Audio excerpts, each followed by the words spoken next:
Bonjour et bienvenue sur Alpha Perf. Nous sommes le mercredi 17 septembre. Nous allons faire un tour sur Bitcoin, voir un peu ce que nous racontent les data et voir ce qu'il y a autour du marché. Pour donc le début de la vidéo, merci de liker la vidéo, de laisser un commentaire, ainsi de suite, mettre un peu de boost pour ma chaîne YouTube. Si vous avez vu, j'ai changé le nom de la chaîne, c'est pas parce que les choses sont différentes, c'est juste pour voir si le nom fait un peu arriver un peu plus d'abonnés, parce qu'il faut qu'il y ait marqué crypto ou Bitcoin dans le nom de la chaîne. Mais on est toujours sur Alpha Perf, maintenant c'est donc Alpha Trading Crypto. Pour ceux qui connaissent Alpha Perf, vous savez très bien qu'il y a le Discord Alpha Perf, où là il y a tout le projet Alpha Perf qui va se développer, donc avec une formation trading, du coaching et ainsi de suite autour de Alpha Perf, le trading et notamment la crypto-monnaie. Voilà. Donc voilà, aujourd'hui on est sur Bitcoin. Aujourd'hui on attend donc c'est une journée importante. On a les taux de la Fed qui doivent sortir donc dans la soirée, d'accord. Alors chez moi c'est à 22 h, donc chez vous ça doit être à 19 h ou 20 h. Puis après on a surtout ce qui est important en fait, les taux, bon je pense qu'on n'aura pas trop de surprises. Ils vont baisser, ils sont prévus, vous voyez, à 4,25. Là ils sont à 4,50, ils sont prévus à 4,25. Je pense qu'ils vont être entre 4 et 4,25. Il y a pas mal de monde qui parie sur le fait d'avoir des taux qui baissent de 0,50 voire 0,75. On va regarder un peu. C'est un peu lent. Ok, c'est lent, c'est très lent, désolé. On va attendre que ça charge. Donc voilà, la chose très importante aujourd'hui, on l'attend depuis des semaines, c'est ce qui est pricé sur les marchés tradis, c'est ce qui est pricé sur le Bitcoin. Alors quand je dis pricé, c'est ce qui est psychologiquement pricé, c'est-à-dire que les gens achètent, ils ne mettent pas plus d'argent que d'habitude, mais ils achètent, ils rentrent en position en espérant qu'il y ait un pump à la sortie des chiffres, puisque des taux qui baissent seraient bullish pour les actifs à risque. Mais attention, et là je mets un gros disclaimer, c'est le discours pour moi qui est le plus important, parce que si jamais le FOMC a un discours qui est trop bearish, c'est-à-dire que si jamais ils veulent absolument baisser les taux vite et fort, ça veut dire que l'inflation est vraiment en train de remonter. Donc il va falloir que l'économie se batte contre cette inflation. Effectivement, les taux vont baisser, mais l'économie va vraiment ramasser. Donc ce qui est quand même un mauvais signe pour tout ce qui est les compagnies, les résultats de compagnies et la bourse en général. Donc les investisseurs vont plutôt aller essayer de se mettre sur des actifs qui sont plus protecteurs face à une économie faible, comme l'or. Alors, vous allez me dire, comme le Bitcoin aussi, effectivement, parce que le Bitcoin, quand il y a eu le problème avec les banques, souvenez-vous, il a servi d'actif comment on dit, d'actifs de protection.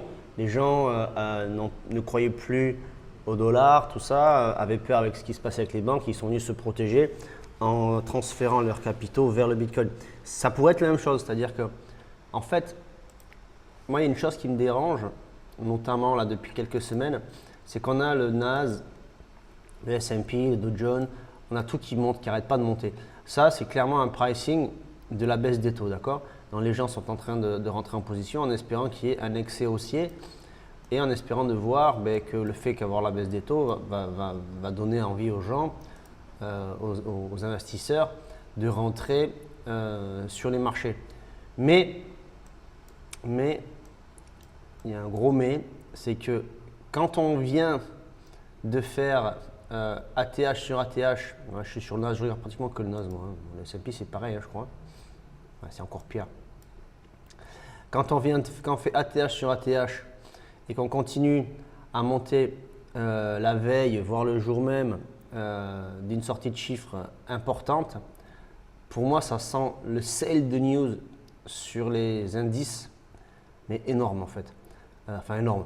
Je ne dis pas énorme en grosse capacité de baisse, mais je vois bien un sale de news, un dernier pump peut-être, disant les taux baissent, bam, et là le discours de la Fed fait peur et bam, on revient chercher ces zones ici, les 6000 pour le S&P, la zone des 6300, 6000.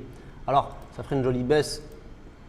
Vous voyez, si on fait un 6%, si on fait un moins 10% sur le S&P, c'est énorme. Hein. C'est beaucoup de baisse. Hein, d'accord? Mais vous voyez, ça se fait. Hein. Là, on avait eu ici un retournement de moins 6. Et imaginez là, on était à moins 22%. D'accord? Donc, refaire un tour dans cette zone, dans la zone des 6000 pour le S&P et dans la zone des, par correspondance, hein, dans la zone des 22 200 voire 22 600 pour le NAS ne m'étonnerait absolument pas. Et là, on pourrait avoir, alors soit le Bitcoin, lui, va suivre, mais ce qu'il y a, c'est qu'il avait fait son ATH avant, et là, il ne le fait pas. D'accord? Je vais vous mettre les deux charts à côté, Bitcoin, et en dessous, vous avez le contrat, le NAS. Je vais mettre, pardon. Hop. Je vais mettre le Bitcoin en bas. Ok, vous avez le NAS là, et le Bitcoin. Ok. Donc, le NAS en 4 heures et le Bitcoin, je vais le mettre en 4 heures aussi. Ok.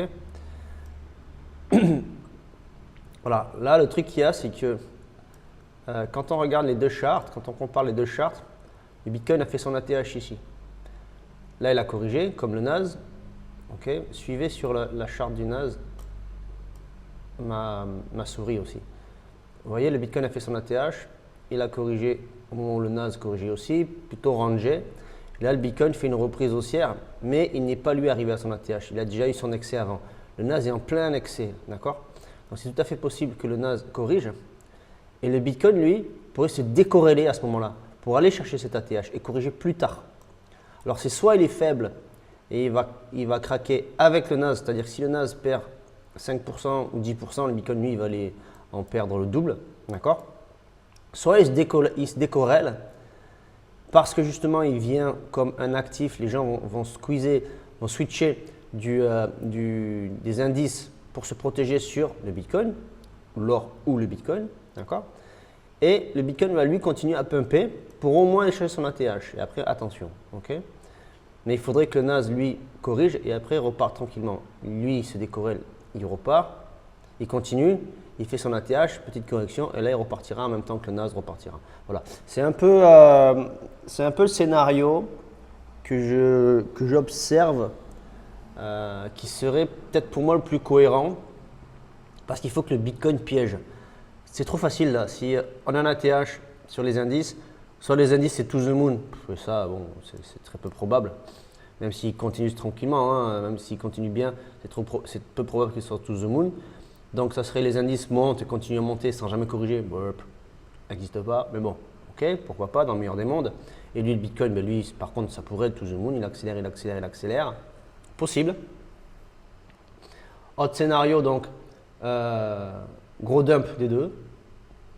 Et troisième scénario, ben, le scénario que je viens de vous expliquer, avec le NAS qui corrige, le Bitcoin qui se décorrèle, vient chercher ses niveaux, continue la correction du NAS, d'accord? Et après reprend des nouveaux plus hauts, des nouveaux ATH, quand le NAS lui se retournera. Okay? Donc, voilà. Ça c'est du moyen terme, hein. Enfin pour moi c'est du moyen terme, il y a beaucoup de choses à faire et à trader avant ça. Notamment aujourd'hui, il va y avoir pas mal de trades à faire. Mais bon, alors, j'ai déconseillé sur mon Discord de trader. Restez spectateur. Parce qu'effectivement, là, ça va être du nettoyage pour deux saloons. On va aller chercher en haut, on va aller chercher en bas. Ça, c'est sûr et certain. D'accord? Entre parenthèses, pour tous ceux qui font du trading court terme comme moi, que vous avez des gains, que vous gagnez en futur des gains en USDT, si vous avez envie de les dépenser, moi, j'ai trouvé une carte qui est pas mal. Il y a mon lien sur le Discord, c'est une carte Cast, ça s'appelle, c'est une application Cast, ils ont une carte virtuelle et une carte physique, il vous l'envoie même. J'ai un lien d'affiliation, hein, c'est pour ça que j'en parle. Hein. J'ai rien de spécial avec eux, juste un lien d'affiliation, j'ai pas de contrat, j'ai rien, j'ai que dalle, donc c'est pas vraiment de la pub.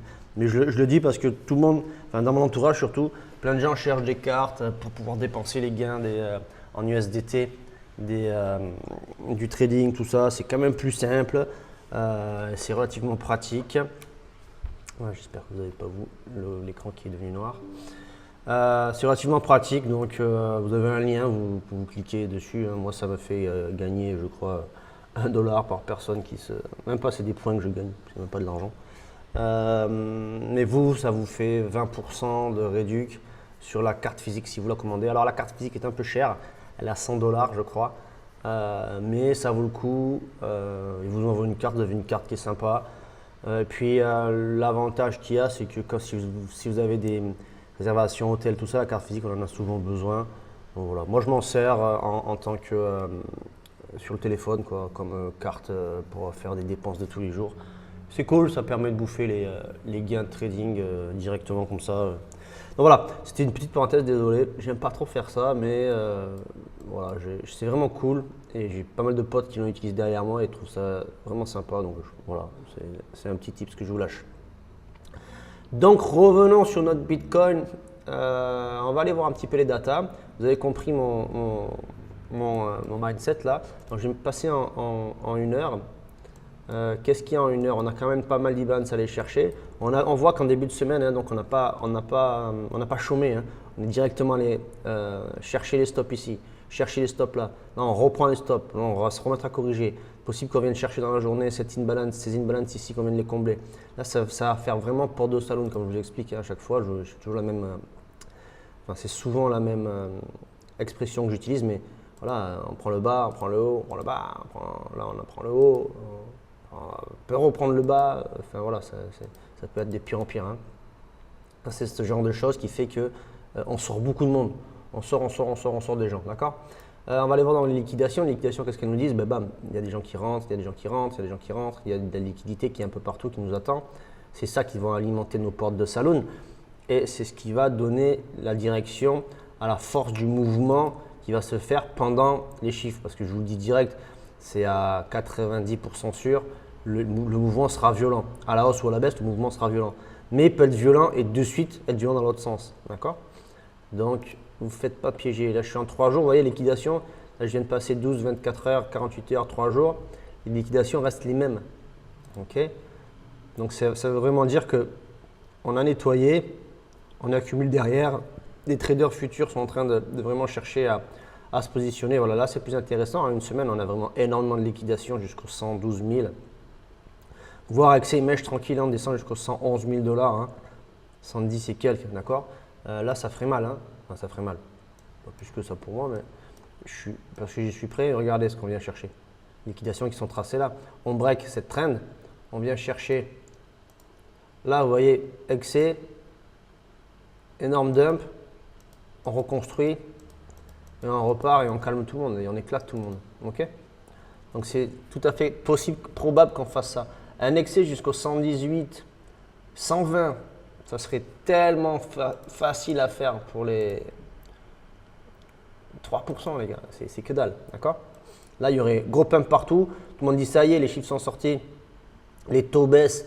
C'est to the moon. Maintenant, on va aller chercher 200 000 $. On éclate tout le monde. On vient raser tous les stops qu'on a là parce que là, on a tout ça, c'est du stop, d'accord? On vient nettoyer tout ça. On peut aller plus bas. Hein. Faites attention, on peut aller chercher ça. Et il y a des points d'intérêt ici. N'oubliez pas, j'ai dit une balance là, qui n'a jamais été comblée. On peut vraiment faire très mal. Alors, franchement, si jamais on break ce bas là, les 107, je vais revoir mes analyses différemment. Je vais réadapter. Pour moi, ça ne m'étonnerait pas qu'on vienne chercher ça. Ici, par contre, moi, si on vient chercher ça, qu'on fait un setup à court terme, en 15 minutes, voire une heure même, hein, on ne va pas être trop court terme. On fait un joli setup ici, prise de liquidité. Ici, je vais rentrer comme un sauvage. Hein. Là, je vous dis, c'est des positions de gros porc que je vais mettre. Hein. Et je vais chercher à aller taper en dessous de la TH. OK? Donc Donc voilà. Et là, le ratio entrée en longue ici, imaginons qu'on rentre par là, on met un stop ici parce que ça, si on le break, pour moi, je sors toutes mes positions et puis je revois mes analyses. J'ai un ratio de 5 sur une position à beaucoup. Croyez-moi que je suis tranquille. Donc voilà. Et là, vous voyez, ça c'était toute une zone d'intérêt que je vous avais mis dans une des dernières vidéos. Pas zone de liquidité, hein, tout ça c'est pas mal de stops qui ont été. Bon, d'ailleurs, je vais l'enlever parce qu'il vivant, il y en a moins. Mais on y est en plein dedans. Donc là, on est vraiment dans une zone de travail qui peut piéger beaucoup de monde. D'accord? Donc faites bien gaffe. À court terme, ça va être très compliqué. En fait, c'est soit vous tradez du très court terme, c'est-à-dire du 5 minutes. Vous voyez qu'ici, ça part dans un sens, bam, ça part dans l'autre, vous prenez continuation, vous prenez 2-3% et vous bloquez, vous attendez que ça se retourne et vous tradez vraiment là. Et là, il va falloir trader cowboy, hein, c'est-à-dire long short, long short, long short. Hein. Et si vous voulez faire de la perf, c'est comme ça qu'on fait. Maintenant, à vous là, c'est du scalping, d'accord?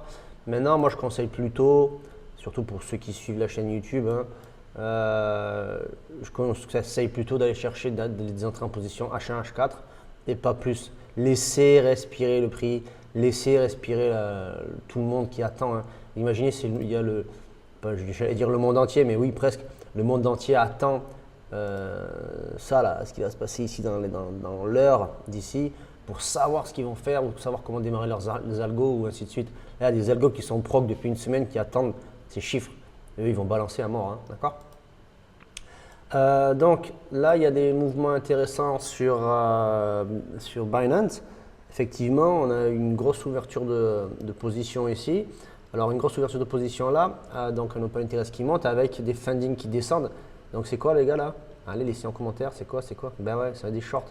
Là, de là à là, vous voyez, c'est tout ça là, ici là. Le prix monte, c'est des shorts qui s'ouvrent. Ouais, c'est des shorts qui s'ouvrent. Donc attention, ça va mettre du stop, ça va mettre du stop, ça va mettre du stop. Il y a du stop ici, il y a du stop certainement. Bon, là, je suis un peu lent. Il y a du stop un peu partout en haut, quoi. Hein, ici, d'accord. Ça short ici, donc les stops sont là, là, là, là. Ok. Zone de stop ici. Qu'est-ce que ça va faire ça? Donc ça va alimenter le short squeeze. Vous voyez ça? Là, ça va partir tranquillement. Bam, bouffer les stops, bouffer les stops, bouffer les stops, bouffer les stops. Ok. Retournement. Là, je vous dis que quand on sera ici, même moi, le premier, je dis, oh, putain, on va aller chercher direct l'ATH, ça va pousser. Bam, on va se faire éclater. Enfin bon, je dis ça, je dis rien, j'en sais rien, je suis pas devin, mais c'est vraiment un scénario auquel je me prépare. Mais croyez bien hein, que je serai entré ici en longue, parce que ça, je vais le prendre. Ok? Et à la moindre faiblesse, moindre retournement, je suis capable de sortir même si ça continue à partir pour rentrer un peu plus haut. Ok? J'ai pas de problème. Et si on vient chercher la TH, aucun problème. J'ai une autre stratégie qui fait que on va voir ce qui se passe à la TH, on va voir comment fonctionnent les indices, on va voir ce que fait la Bitcoin dominance et ainsi de suite. On va voir ce qui se passe exactement et les narratifs qu'il y a sur les indices pour savoir comment je rentre au niveau de la TH pour aller chercher les 150 000 $. D'accord? 18 minutes de vidéo déjà, pas mal de choses à dire aujourd'hui. Je vais un petit peu accélérer. Donc on va regarder, alors ça c'est la map de liquidité. C'est pas la map des liquidations, c'est la map des liquidités en attente. Là, vous voyez ici, il y a du monde, il y a des ordres en attente. Hein. 114 000 jusqu'à la zone des 114 000, 114 500. Okay. Du monde qui est prêt à acheter. Et ici, on a du monde qui attend de vendre, qui sont prêts à vendre 118 000. Bam. Et ça revient à ce que je vous disais tout à l'heure. 118 000 $, vous voyez, là 119, 118. Bon, là, ça peut vendre, donc plus compliqué à sortir. Attendez-vous que le prix fasse un petit fake et repartent. Attention, hein, ça peut être aussi des attentes. Une fois que le prix est lancé, les prix peuvent être, les ordres peuvent être enlevés. Hein, ok. Et là, qu'est-ce qu'on a plus haut? Ben, on a 900 bitcoins en attente de vente à 121 600 $, 121 700 $. Ouais, ça ce sont des ordres. Vous voyez là, c'est toujours le même ordre. Hein. Ok, donc là il y a une whale qui veut se débarrasser avant. Vous voyez, 121 000. la zone des 122, 121, 600, donc voilà. Donc attention, ça pourrait être… Alors là, je viens de vous dessiner en fait le mouvement. Dans les liquidités, je viens de vous montrer la possibilité du mouvement qui pourrait se faire. Ça part, ça bloque, ça corrige, ça rachète et ça repart. Et ici, ça s'arrête. Ça fait quoi? Ça fait 118. Regardez, je vais vous le dessiner. Zone de liquidité. Ça part. 118, ça bloque. Les gens commencent à shorter. Ça cherche à squeezer. Ça repart. 121 et quelques. Ça bloque. Ça se retourne. Et ça dump. Ok? Voilà. Donc, gardez ça en tête. Je ne dis pas que ça va se faire, attention, mais c'est vraiment des choses qu'il faut. C'est des comportements de prix qui sont presque tellement prévisibles que faites-y bien attention. Ok? Je vais quand même regarder sur ce que font les whales et tout ça. Les whales ne bougent pas. Les whales ont acheté ça. Acheté en 15 minutes. Donc, évidemment, les whales ont acheté ici. Les micro-whales aussi, ici ils font rien, les whales sont en attente, les micro-whales s'amusent vite fait avec le prix, c'est eux qui vont manipuler de toute façon, hein. C'est pas eux, c'est eux qui vont manipuler, sachant que dans eux, il y en a beaucoup qui ont des sous-portefeuilles ici, n'oubliez pas ça, et eux qu'est-ce qu'ils font? Ils flippent, eux ils sont en train de vendre, là ça y est ça flippe, ça y est, là ils se disent oh putain. Voilà, les retails qui ont acheté, qui ont traîné, sont en train de vendre. Ok, c'est pas eux que je suivrai, d'accord? Donc, pour moi, on est plutôt dans un positionnement de piège pour partir à la hausse et corriger après. Parce que quand ça va partir à la hausse, eux vont changer. Qu'est-ce qu'il a lui?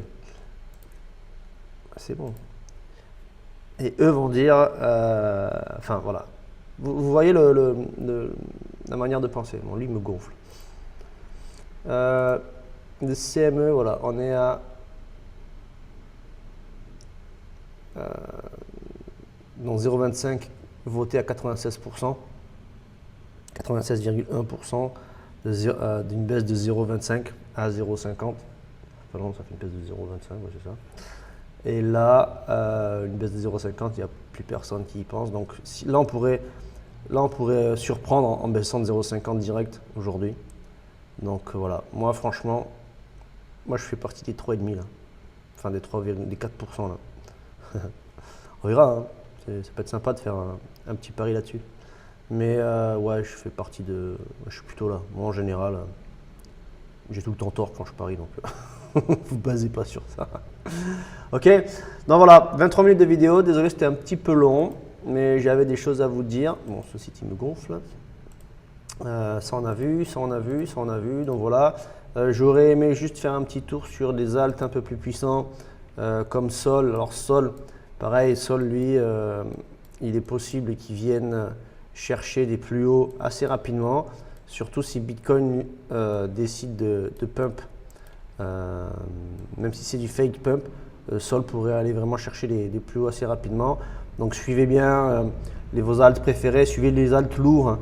Allez pas faire les cons là, déjà sur Bitcoin ça peut être chaud, donc allez pas faire les cons sur des alts où il y a peu de liquidité. Allez sur Hype, je veux bien, ETH, Sol, moi je vais sur Link, voilà, SPK, XRP, HBAR, voilà, ça c'est les alts que je regarde, d'accord. Beaucoup de monde parle de pump.